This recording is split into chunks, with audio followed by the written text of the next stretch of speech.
Bet tagad es aicinu vistolokūs cīmeņus, kuri ir braukuši, man šķiet, kādas 3,5 stundas ar mašanu. Un tie ir Pērnavas Ermoņiku klubā spēlmaņi. Un pie visiem šodien ir atbraukusi moza daļa no šī kluba, bet tie ir, jāsaka, gan ceļu mužas muzikantiem, gan arī daudzos vītos Latvijai brauc, jo es jūs satiku pirms 10 gadiem. Un izrodās, ka arī klubs bija nesen nudabinojis, un pie visiem atbraukuši 3 labākie spēļotoji – Hugo, Andres, kas ir vadietojs, un Riho.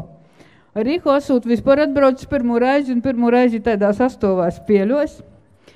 Ermoņiku klubs ir tāda cilvēku apvienība apmēram, ja jūs visi tagad izdomātu būt garmanisti, tad jūs katrs sev uztaisietu garmani, un nedēļī poris raizes ītu kopā spēļot, un tad Ermoņiku klubā ir vairāk, kā es domātu, 40 vai 50 garmanistu.